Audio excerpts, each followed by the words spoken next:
نحمده ونصلي على رسوله الكريم أما بعد. قال الله تعالى في كلامه المجيد وفرقانه الحميد: كنتم خير أمة أخرجت للناس. وقال رسول الله صلى الله عليه وسلم: من رأى منكم منكرا فليغيره بيده، فإن لم يستطع فبلسانه، فإن لم يستطع فبقلبه، وذلك أضعف الإيمان. أو كما قال رسول الله صلى الله عليه وسلم. সুবহান আল্লাহ রাব্বুল আলামিনের অসংখ্য অনেক শুকর, আমাদেরকে জামাতের সাথে আল্লাহ তাআলা ফরজ বিধান মাগরিবের নামাজ আদায় করার তৌফিক দান করেছেন। এজন্য শুকর আদায় করে আলহামদুলিল্লাহ। আমরা আল্লাহ রাব্বুল আলামিনের দরবারে শুকর আদায় করি। আমরা আল্লাহ তাআলার কাছে আবদার করা ছাড়াই, আবেদন করা ছাড়াই তিনি আমাদেরকে মুসলমান বানিয়ে পাঠিয়েছেন। কিন্তু আমরা শুকর আদায় করি আলহামদুলিল্লাহ। আবারও আমরা আল্লাহ শুকর আদায় করি, আমাদেরকে আল্লাহ তাআলা মুসলমান তো বানিয়েছেন, সর্বশেষ নবীর উম্মত করে পাঠাইছেন, শ্রেষ্ঠ নবীর শ্রেষ্ঠ উম্মত বানিয়ে আমাদেরকে পাঠাইছেন। এই জন্য আমরা আল্লাহকে শুকর আদায় করে আলহামদুলিল্লাহ। শ্রেষ্ঠ নবীর উম্মত হতে পারা এটাও আল্লাহ তাআলার এক বড় এক নিয়ামত। আল্লামা সুয়ুতী রাহিমাহুল্লাহ ওনার লিখিত কিতাব আল খাসাইসুল কুবরা এর মধ্যে লেখেন যে পৃথিবীতে যত নবী রাসূল গত হয়েছেন, আল্লাহ তাআলা তাদের সকলের কাছেই শেষ নবীর কথা জানিয়েছেন যে সর্বশেষ একজন নবী পাঠাবেন। তো নবী শেষ নবীর ফজিলত মর্তবা, শেষ নবীর উম্মতের ফজিলত মর্তবা শুনে সকল নবী আল্লাহর কাছে দরখাস্ত করেছেন যে আমাকে তো আপনি নবী বানায় পাঠাইছেন, আমি চাই যে আমি যদি শেষ নবীর উম্মত হইতে পারতাম সেই মর্যাদা আমি অর্জন করতে পারতাম। সকল নবী এরকম আল্লাহর কাছে শেষ নবীর উম্মত হওয়ার দোয়া মনোবাসনা পেশ করেছেন। এর মধ্যে হযরত ঈসা আলা নবিয়িনা ওয়া আলাইহিস সালাতু ওয়াস সালামের দোয়া আল্লাহ তাআলা কবুল করেছেন। এই জন্য আল্লাহ তাআলা তাকে কিয়ামতের আগে শেষ নবীর উম্মত বানিয়ে পাঠাবেন। কিন্তু এই দোয়াটা সকল নবী করেছেন। আমরা আল্লাহর কাছে দোয়া করি নাই যে আল্লাহ আমাদেরকে শেষ নবীর উম্মত বানিয়ে পাঠান। আমরা দোয়া করা ছাড়াই, কোনো ধরনের প্রার্থনা ছাড়াই আল্লাহ তাআলার এই নিয়ামত আমরা কি করেছি, পেয়ে গেছি। এই নিয়ামতের আমাদের কদর করতে হবে। মনে করে একজনের বাড়িতে আপনি গেলেন বা বাড়ির সামনে দিয়ে যাচ্ছেন, আপনার রাইকে আপনার সাথে হারিয়ে গেছে, তো আপনি সবসময় ওই ব্যক্তির কৃতজ্ঞ হবেন না যে লোক আমারে চাওয়া ছাড়াই 500 টাকা হাদিয়া দিল। একটা কৃতজ্ঞতার বোধ থাকবে যদি আপনি আসলে আপনার মধ্যে মানবিকতা থাকে। তো মানুষের প্রতি আমরা কৃতজ্ঞতা বোধ থাকতে পারি, স্যার আমাদের প্রতি কেউ করলে, অনুগ্রহ করলে আমরা কৃতজ্ঞতা প্রকাশ করি। কিন্তু সেই মহান রব্বুল আলামিনের অসংখ্য অগণিত নিয়ামতের ভিতর আমি আছি, রবের প্রতি কি আছে আমার কোনো কৃতজ্ঞতা বোধ? কৃতজ্ঞতা দুই প্রকার। আমি কইলাম যে আলহামদুলিল্লাহ, এটা কৃতজ্ঞতা এক প্রকার। আরেক প্রকার কৃতজ্ঞতা হইতেছে যে আল্লাহ তাআলা যেভাবে চান সেভাবে আমি চললাম, আল্লাহ তাআলার নির্দেশিত পন্থায় আমি চললাম, আল্লাহ তাআলার নির্দেশিত বিধান অনুযায়ী আমি চললাম, তাহলে হলো ওটা আরেক প্রকার। এখন আলহামদুলিল্লাহ বলে কৃতজ্ঞতা প্রকাশ এটা সবাই করতে পারে, কিন্তু কৃতজ্ঞতার যা প্রকৃত অর্থ সেটা আসলে সবার মধ্যে পাওয়া মুশকিল। এখন আপনি একজনের দাবি করলেন যে আমি অমুকের বন্ধু বা অমুক আমার বন্ধু, বা আমি অমুকের প্রার্থী, অমুকের জোট করি, অমুকের দল করি, অমুকের সমর্থক, কিন্তু মাঠে গিয়ে আপনি ভোট চান আরেকজনের জন্য, তাহলে এটা কি আপনি আসলে তার সমর্থক হয়েছেন না বুঝছেন না? যেমন মনে করেন আমাদের বিএনপি একজন এমপি দাঁড়াইছে, মানে আপনি বলেন তার কাছে আমি আপনার সমর্থক, কিন্তু মাঠে গিয়ে আপনি অন্য আরেক প্রার্থীর জন্য ভোট চান। উদাহরণ হিসেবে বলতেছে, আপনি দাবি করেন যে আমি হুজুরের হুজুর আমার খুব কাছের লোক, আমার ঘনিষ্ঠ বন্ধু, আমি হুজুরকে খুব মহব্বত করি, কিন্তু বাইরে গিয়ে দেখেন ইমাম সাহেবের বিরুদ্ধে দুইজন মানুষ কি করতেছে, মিটিং করতেছে, আপনি ওখানে খুব তাল দিলেন, তাদেরকে বন্ধুত্বের পরিচয় হলো না অবন্ধুর পরিচয় হলো? আপনি বলেন যে আমি নবীজিকে খুব মহব্বত করি, ভালোবাসি, কিন্তু যখন নবীদের অনুসরণের কথা আসবে, ইত্তিবায়ের কথা আসবে, নবীদের সুন্নাত অনুযায়ী চলার কথা আসবে, তখন আমি নাই। তখন কি এটা আসলে আমি নবীদের মহব্বতের পরিচয় দিলাম নাকি মহব্বত না করার পরিচয় দিলাম?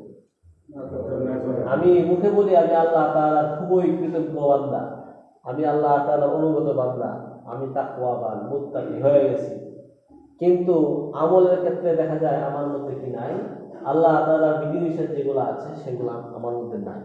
তাহলে কি আমি আল্লাহ তাআলার একজন প্রকৃত অনুগত বান্দা হতে পেরেছি নাকি পারিনি? দুনিয়াতে যদি আমার বিরুদ্ধে বললে, আমার সমালোচনা করলে, কাউকে আমি বন্ধু হিসেবে স্বীকার করতে অস্বীকার করি, আমার সমর্থক হতে আমি অস্বীকার করি, তাহলে আল্লাহ রাব্বুল আলামিন আমাকে কিভাবে নিজের প্রিয় ব্যক্তি হিসেবে মেনে নেবেন? অবাধ্য হলে আল্লাহর অবাধ্যতা করে কিভাবে আমি আল্লাহর প্রিয় বান্দা হতে পারি? রাসূল করিম সাল্লাল্লাহু আলাইহি ওয়াসাল্লাম বলেন, খিয়ারুন নাস খিয়ারুল উলামা ওয়া শিরারুন নাস শিরারুল উলামা। মানে হলো রাসূলুল্লাহ সাল্লাল্লাহু আলাইহি ওয়াসাল্লামের উম্মতের মধ্যে শ্রেষ্ঠ উম্মত হচ্ছে উম্মতের শ্রেষ্ঠ আলেমগণ, আবার উম্মতের সবচেয়ে নিকৃষ্ট ব্যক্তি হচ্ছে উলামায়ে কেরামের নিকৃষ্ট যারা আছে, যারা এলেম অনুযায়ী আমল করে না, মাদ্রাসায় পড়ছে, এলেম শিখছে, কিন্তু করে হলো আল্লাহর অবাধ্যতা, রাসূলের অবাধ্যতা। এই হাদিস দ্বারা আমরা বুঝতে পারি যে একজন ব্যক্তি একই সাথে একটা শ্রেণী কি হইতে পারে, শ্রেষ্ঠ হইতে পারে, আবার ওই শ্রেণীর মধ্যে এই সমাজের সবচেয়ে নিকৃষ্ট ব্যক্তির অবস্থানও হতে পারে। তো আমরা শ্রেষ্ঠ উম্মত, আল্লাহ তাআলা স্বীকৃতি দিয়েছেন কুনতুম খায়রা উম্মাতিন, শ্রেষ্ঠ উম্মত। সকল নবীদের মধ্যে সবার আগে জান্নাতে যাবেন রাসূলুল্লাহ সাল্লাল্লাহু আলাইহি ওয়াসাল্লাম, আমাদের নবী, শেষ নবী। এরপর উম্মতদের সিরিয়াল যখন আসবে তখন হযরত আবু বকর রাদিয়াল্লাহু আনহু সহ আমাদের সামনে থাকবেন। এই নবীর উম্মতগণ সবার আগে যাবে, অন্যান্য নবীর উম্মতের মধ্যে এই নবীর উম্মত সবার আগে যাবে, কেন? এরা শ্রেষ্ঠ। একইভাবে আমরা যদি শ্রেষ্ঠত্বের কাজগুলা না করি, আল্লাহ তাআলার বিধিনিষেধগুলো আমরা না মানি, তাহলে এই শ্রেণীটার মধ্যে শ্রেষ্ঠ হওয়ার পরও দেখা যাবে নিকৃষ্ট ব্যক্তি এদের মধ্যে পাওয়া যাবে। যেমন এই যে নবীদের হাদিস থেকে আমরা বুঝতে পারলাম যে আলেমরাই হবে দুনিয়ার সর্বশ্রেষ্ঠ মানুষ, আবার আলেমদের মধ্যেই হবে দুনিয়ার সবচেয়ে নিকৃষ্ট মানুষ হতে পারে। তাহলে শেষ নবীর উম্মত হওয়ার পরও পৃথিবীর সর্বশ্রেষ্ঠ মানুষ হবে এই মানুষগুলা, আবার এদের মধ্যেই হবে শেষ নবীর উম্মত হওয়ার পরও সবচেয়ে নিকৃষ্ট মানুষ। এমনকি আল্লাহ রাব্বুল আলামিন কোরআনে কারীমের মধ্যে বলেছেন, উলাইকা কাল আনআমি বাল হুম আযাল। আল্লাহ তাআলা কিছু মানুষকে চোখ দিয়েছেন, কান দিয়েছেন, ওয়ালাকাদ যারানা লিজাহান্নামা কাসীরাম মিনাল জিন্নি ওয়াল ইনস। আমি মানুষ এবং জিনের মধ্যে অনেক সৃষ্টি করেছি এবং তাদেরকে অনেক নিয়ামত দিয়েছি। লাহুম কুলুবুল লা ইয়াফকাহুনা বিহা, তাদেরকে আমি হৃদয় দিয়েছি, কিন্তু হৃদয় দিয়ে তারা অনুধাবন করেনি। ওয়ালাহুম আয়ুনুল লা ইউবসিরুনা বিহা, তাদেরকে আমি চোখ দিয়েছি, কিন্তু চোখ দিয়ে দেখে নাই। দেখে নাই মানে কি? মানে আপনি রাস্তা দিয়ে যাচ্ছেন, আপনাকে সালাম দিছি, মানে আপনি দেখছেন না, এদিকে চাই গেছেন, কারণ মসজিদ থেকে হুজুর আইছেন, আমাদের কথা বলবেন, ইমানের কথা বলবেন, কোরআনের বাণী আপনার সামনে বলা হয়েছে, কিন্তু আপনি শুনেন নাই, আমল শুনেছেন কিন্তু সেটা আমলে পরিণত করেন নাই, কি করেন নাই? গ্রহণ করেন নাই, হৃদয়ে দিয়ে সেটা অনুধাবন করেন নাই, ভাবেন নাই যে আসলে কোরআনের যে বার্তাটা আমাকে বলা হচ্ছে সেটা কি আসলে চিন্তা করা উচিত। এই যে আমি আমলটা না করি, ইবাদত না করি, আল্লাহর বিধিনিষেধ না মানি, তাহলে তো আমাকে জান্নাতে যেতে হবে। আর যদি মানি তাহলে আমাকে জান্নাতে যেতে হবে। কিভাবে চললে আমাকে আল্লাহর পথে আমি চলতে পারবো, কোন কাজ আমাকে জান্নাতের পথে নিয়ে যাবে, কোন কাজ আমাকে জাহান্নামের পথে নিয়ে যাবে, সেটা হৃদয় দিয়ে ভাবতে হবে। ওয়ালাহুম আযানুল লা ইয়াসমাউনা বিহা, এখানে তিনটা কথা আসছে। তারা হৃদয় দিয়ে শুনে নাই, চোখ দিয়ে দেখে নাই, কান দিয়ে শুনে নাই। তাদের চোখ ছিল, কান ছিল, হৃদয় ছিল, সবই ছিল, কিন্তু আমার বাণী তাদের হৃদয়ে প্রবেশ করে নাই, তাদের চোখে পড়ে নাই, তাদের কানে শুনে নাই। উলাইকা কাল আনআম, আল্লাহ তাআলা বলেন তারা তো চতুষ্পদ জন্তুর মতো, বালহুম আযাল, তার সাথে বেশি। এই আয়াতগুলো এসেছে কাফেরদের ব্যাপারে, মুনাফিকদের ব্যাপারে। এখন আমি কি প্রকৃত ইমানদার হতে পারছি, নাকি আমার মধ্যে কুফুরের আলামত আছে, নেফাকের আলামত আছে? চিন্তা করতে হবে। কুফুরি আলামতটা মুমিন হওয়ার পরও কারো মধ্যে কুফুরি থাকতে পারে না। রাসূল করিম সাল্লাল্লাহু আলাইহি ওয়াসাল্লাম বলেন, বাইনাল আবদি ওয়া বাইনাল কুফরি তারকুস সালাহ। কুফর আর ইমানের মধ্যে পার্থক্য হচ্ছে নামাজ ছেড়ে দেওয়া। মুমিন নামাজ পড়বে, কাফের নামাজ পড়বে না। আমি কি নামাজ পড়ি না? যদি আমি মসজিদে আসতে মন না চায়, নামাজ পড়তে আমার মন না চায়, তাহলে বুঝতে হবে যে আমার কলবটার ভিতরে শয়তান বাসা বেঁধে রাখছে, ইমানটাকে দুর্বল করে দিছে, আমার নফসটাকে গালেব করে দিছে, বিজয়ী করে দিয়েছে। আমি মসজিদে আসলাম ঠিকই, নামাজ পড়তেছি, কিন্তু নামাজটা নামাজের মতো হচ্ছে না। ফাওয়াইলুল লিল মুসাল্লিন আল্লাযীনা হুম আন সালাতিহিম সাহুন। ওই সমস্ত নামাজীদের জন্য ধ্বংস, দুর্ভোগ, আযাব জাহান্নামে, যারা নামাজ পড়ে কিন্তু নামাজের মধ্যে অবহেলা করে। মুনাফিকদের ব্যাপারে আল্লাহ তাআলা বলেন, ওয়াইদা কামু ইলাস সালাতি কামু কুসালা। যখন তারা নামাজে দাঁড়ায় তখন অলসতার সাথে দাঁড়ায়, কারণ বাধ্য হয়ে নামাজে আসতে হয়। না আসলে মানুষ তো বলবে এর ঈমান নাই। নিজেকে মুমিন হিসেবে প্রকাশ করার জন্য আসে মসজিদে, কিন্তু আসলে ওয়ালাম্মা ইয়াদখুলুল ঈমানু ফী কুলুবিকুম, তাদের হৃদয়ে ঈমান প্রবেশ করে না। এখন আমাকে চিন্তা করতে হবে আমার নামাজটা কোন স্তরে আছে। একটু আমি নামাজ পড়ি না, তাহলে তো আমার ঈমানদারের মধ্যে ঘাটতি আছে। আমি জান্নাতে যেতে চাই, নামাজ না পড়ে। আল্লাহ তাআলা যখন ফায়সালা শেষ হয়ে কিছু মানুষ জান্নাতে যাবে, কিছু মানুষ জাহান্নামে যাবে, তখন আল্লাহ তাআলা তাদেরকে একটা সাক্ষাতের ব্যবস্থা করে দিবেন। তখন জান্নাতীরা জাহান্নামীদেরকে জিজ্ঞেস করবে, কি ব্যাপার, তোমরা তো আমরার লগে একই সময় আমরা বাস করতাম, মুসলমান হিসেবে তোমাদেরকে জানতাম, তাহলে তোমরা কেন জাহান্নামে চলে গেছো? মা লাকুম ফি সাকার, তোমরা জাহান্নামে কেন? তারা উত্তর দিবে, ক্বালু লাম নাকু মিনাল মুসাল্লিন, আমরা নামাজ পড়তাম না, ওয়া লাম নাকু নুতঈমুল মিসকিন, আমরা গরীব মিসকিনদেরকে খাওয়াইতাম না, ওয়া কুননা নাখুযু মাল খাইজিন, যারা দ্বীন এবং ইসলামকে নিয়ে টাটকা বিদ্রুপ করত আমরাও তাদের লগে লগে তাল দিতাম। নামাজ না পড়লে যে জাহান্নামে যাইতে হবে না, বা অনেকেই জিজ্ঞাসা করে যে নামাজ না পড়লে যে জাহান্নামে যাওয়া লাগবে, এরকম কথা কি আসলে কোরআন হাদিসে আছে না? না, আমি তো কোরআন আয়াত পেয়েছি, এখানে কোরআনের মধ্যে আল্লাহ তাআলা বলে দিয়েছেন যে নামাজ পড়লেও জাহান্নামে যাওয়ার কথা আছে। ফাওয়াইলুল লিল মুসাল্লিন, নামাজীদের জন্য আল্লাহর পক্ষ থেকে কঠিন আযাব আছে। যারা নামাজ পড়ে কিন্তু নাম কাওয়াস্তে, আল্লাযীনা হুম আন সালাতিহিম সাহুন আল্লাযীনা হুম ইউরাউন, যারা লোক দেখানোর জন্য নামাজ পড়ে। তো নামাজ না পড়লে কি অবস্থা হবে? আমি বেহেশতে যেতে চাই, তখন আপনি এক জায়গায় গেলেন, মনে করেন আপনি ঢাকা আমার একটা ফ্ল্যাট আছে, ফ্ল্যাটটা আপনাকে দিলাম উদাহরণ। এখন আপনি গেলেন, চাবি লয়ে গেছেন না, এখন খুব আরামসে এসির মধ্যে থেকে ঘুমাইতে পারতেন না? এসির মধ্যে ঘুমানো যায় পড়ে যেত না? আপনি জান্নাতে গেছেন, আপনি তো ঈমানদার, জান্নাতে চলে যাবেন, তখন চাবি ছাড়া ঢুকবেন কেমনে? জান্নাতের চাবিটা কি? মিফতাহুল জান্নাতিস সালাহ। নবীজি বলেন নামাজ হচ্ছে বেহেশতের চাবি। আপনি যত আমল করেন, নামাজটা হলো সবার আগে। ঈমানের পরে একজন মুমিনের জন্য, একজন ঈমানদারের জন্য সবচেয়ে গুরুত্বপূর্ণ ইবাদত হচ্ছে নামাজ।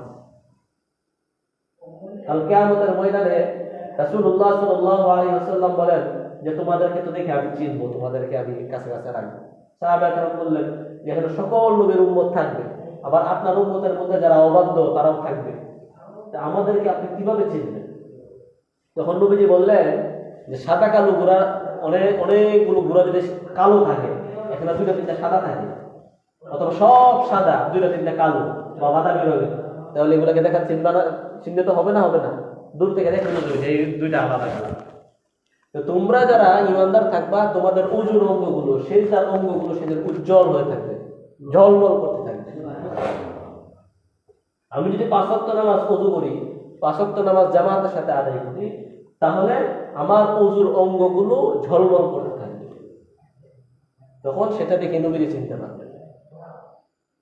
ফুকাহায়ে কেরাম বলেন নামাজ হচ্ছে ইসলামের একটা শিআর, মানে ইউনিফর্ম, প্রতীক। আবার জামাতের সাথে নামাজ পড়া এটা আরেকটা ইউনিফর্ম। এখন কাল কিয়ামতের ময়দানে সমস্ত পাপী তাপী মুমিন ফাসেক সব একত্রে উপস্থিত। নবীজি তো ইউনিফর্ম দেখে দেখে কি করবেন, ওনার ভিতরে পারমিশন দিবেন। এখন আমার সাথে যদি ইউনিফর্ম না থাকে, আইডি কার্ড বেস কার্ড না থাকে, তাহলে কি আমি সেখানে হাউসে কাউসারে যেতে পারবো?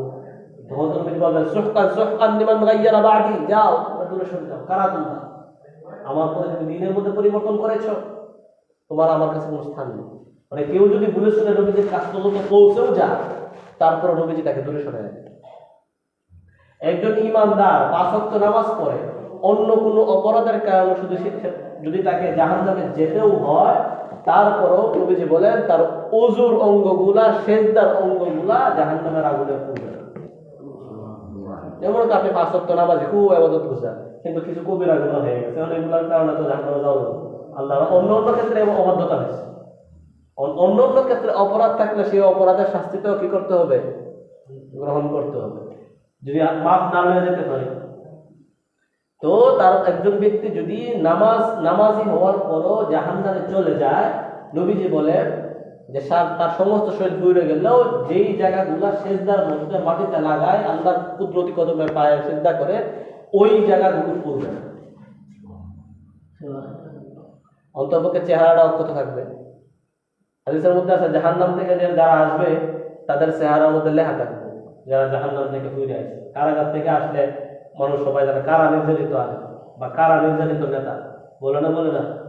তো জাহান্নাম থেকে যদি কাউকে শাস্তি গ্রহণ করে তারপরে মুক্তি পেয়ে জান্নাতে আসে, তাহলে তার মধ্যে একটা চিহ্ন থাকবে যে সে জাহান্নাম থেকে শাস্তি ভোগ করে আসছে।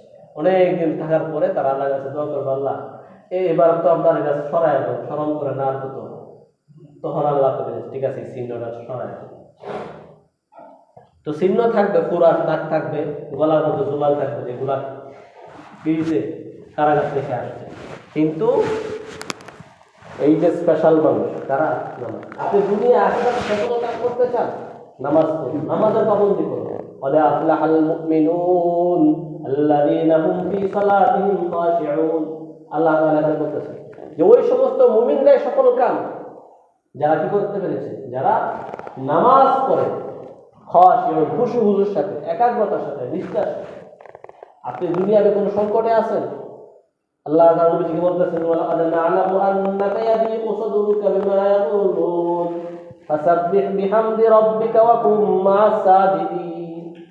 আপনি সংকটে আছেন, আল্লাহ নবীকে বলতেছেন আপনি আল্লাহর জিকির করুন, নামাজের সাথে যা দাঁড়ায় যান, সংকট চলে যাবে। আপনার রিজিকের সংকটে ভুগতেছেন, আপনি নামাজের পাবন্দি করেন, রিজিকের দায়িত্ব আল্লাহ। ওয়া আমুর আহলাকা বিস-সালাতি ওয়াসতাবির আলাইহা লা নাসআলুকা রিজকাকা ওয়াল আকিবাতু লিত-তাকওয়া নাহনু নারযুকুকা ওয়াল আকিবাতু লিত-তাকওয়া। আল্লাহ তাআলা বলেন যে আপনি নিজে নামাজ পড়ুন, আপনার পরিবারকে নিয়ে নামাজের পাবন্দি করুন, রিজিকের দায়িত্ব আমার, আমি আপনাকে রিজিক দিই। আপনি যে কোনো সংকটে আছেন, নামাজ পড়ুন। নামাজের মধ্যে বান্দা রবের সাথে একান্তে কথা বলে, কানাকানি কথা বলে, ইউনাজি রব্বা। আমি যদি আমার রবের সাথে একান্তে কথা বলতে চাই, তাহলে আমাকে নামাজ পড়তে হবে, রবের সাথে কানাকানি কথা বলতে হবে। আপনার দুনিয়ার কোনো প্রয়োজন, সালাতুল হাজত করে নামাজে দাঁড়ায় না। নবীজি বলেন কারো কোনো দুনিয়াবি যে কোনো জটিল থেকে কঠিন সমস্যা হোক, ওযু করে 2 রাকাত নামাজ পড়ে আল্লাহর কাছে চায়, আল্লাহ তাআলা তাকে সাড়া দিবেন। রাসূল কারীম সাল্লাল্লাহু আলাইহি ওয়াসাল্লাম বলেন কেউ যদি সুন্দরভাবে হাত মুখ ভালো করে ধুয়ে ওযু করে নামাজ ওয়াক্ত মতো সময় মতো নামাজ পড়ে, খুশু-খুজুর সাথে, নিষ্ঠার সাথে, তাহলে আল্লাহ তাআলার জন্য অপরিহার্য হয়ে যায়। আল্লাহ তাআলার পক্ষ থেকে তার জন্য প্রতিশ্রুতি যে কাল কিয়ামতের ময়দানে আল্লাহ তাআলা তাকে ক্ষমা করে দিবেন এবং জান্নাতে প্রবেশ করবেন। আমি গুনাহ থেকে বাঁচতে পারি না, মানুষের ক্ষেত্রে আইল কাটতে মন চায়, আপনি নামাজের পাবন্দি করেন, 5 ওয়াক্ত নামাজ নিষ্ঠার সাথে, একাগ্রতার সাথে, আল্লাহ তাআলা বলেন ইন্নাস সালাতা তানহা আনিল ফাহশাই ওয়াল মুনকার। নামাজই আপনাকে সমস্ত অশ্লীলতা থেকে বিরত রাখবে। নামাজটা যদি নামাজের মতো হয়, নামাজটা যদি নামাজের মতো হয়, তাহলে এই নামাজই আপনাকে বারণ করবে না একটা বস্তু আল্লাহর সামনে গিয়ে দাঁড়াবো, আমি এখানে অন্যায়টা করতেছি, দিল থেকে এরকম ছাড়া আসবে। আরে আমি যে এখানে অন্যায় করতে আসছি, একটু করে আমি রবের সঙ্গে গিয়ে দাঁড়াইতে হবে। রব যদি আমাকে কবুল না করেন, এরকম একটা ভয় আমার হৃদয়ে আছে। নামাজের মধ্যে দুনিয়াবী সফলতা, আখিরাতের সফলতা, রিজিকের সংকট, যত সংকট আছে, বিপদে আছেন, নামাজ পড়ুন। ইয়া আইয়ুহাল্লাযীনা আমানু ইসতাঈনু বিস-সাবরি ওয়াস-সালাহ। আল্লাহ তাআলা বলেন তোমার সাহায্য দরকার, আল্লাহর নুসরত দরকার, সবরের মাধ্যমে এবং নামাজের মাধ্যমে আল্লাহর কাছে সাহায্য চাও। আপনি বিপদে পড়ছেন, হাই উতাস না, সবর করুন, নামাজে দাঁড়ায়। যারা দুনিয়াতে চিন্তা করবে না, রবের সামনে মাথা ঠুকাইবে না, কাল কিয়ামতের ময়দানেও তারা মাথা ঠুকাইতে পারবে না। যারা দুনিয়াতে আল্লাহর সামনে মাথা নত করে সিজদা দেয়, নামাজ পড়ে, কাল কিয়ামতের ময়দানে একটা স্পেশাল মুহূর্ত আসবে যখন সমস্ত মুমিন একসাথে সিজদায় পড়ে যাবে। যখন আল্লাহ তাআলা বিচারের আসনে বসে যাবে, তখন আল্লাহ তাআলা জালালি এবং কি কঠোর অবস্থা প্রদর্শন হবে। তখন ঈমানদার যারা থাকবে তারা সবাই সিজদায় লুটিয়ে পড়বে।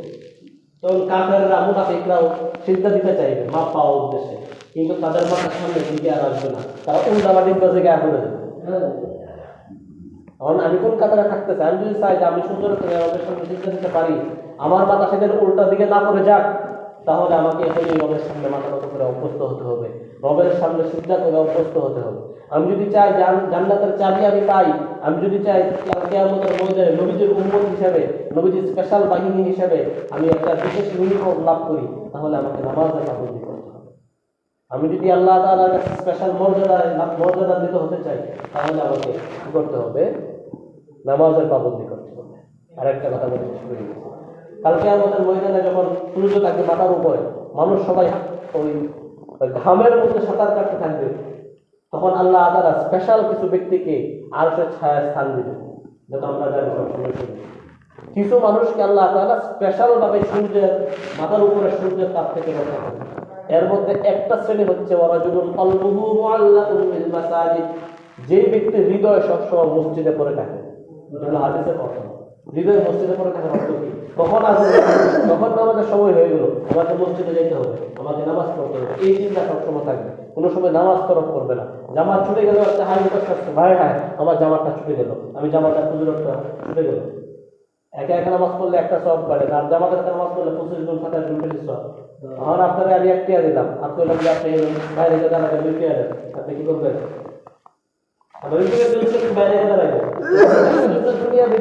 আমি বাইরে দাঁড়াইতে পারি, আর ভিতরে আসলে 1 টাকা, তাহলে আমি যেখানে আল্লাহ তাআলা দুনিয়ার টাকাটা কয়দিন থাকবে, আজকে কালকে না খরচ করে দেশের, কিন্তু আখিরাতের যে বিনিময়, যে সওয়াব, যে ফজিলত, সেটা চিরস্থায়ী। সেই চিরস্থায়ীর জন্য আমার কি চিন্তা? আল্লাহ তাআলা আমাদেরকে তৌফিক দান করুক, নামাজি হওয়ার তৌফিক দান করুক, ঈমানদার হিসেবে ঈমানদারির পরিচয় দেওয়ার তৌফিক দান করুন। আমিন। ওয়া আখিরু দাওয়ানা আলহামদুলিল্লাহি রাব্বিল আলামিন। ওয়া দুরূদ শরীফ আল্লাহুম্মা সাল্লি আলা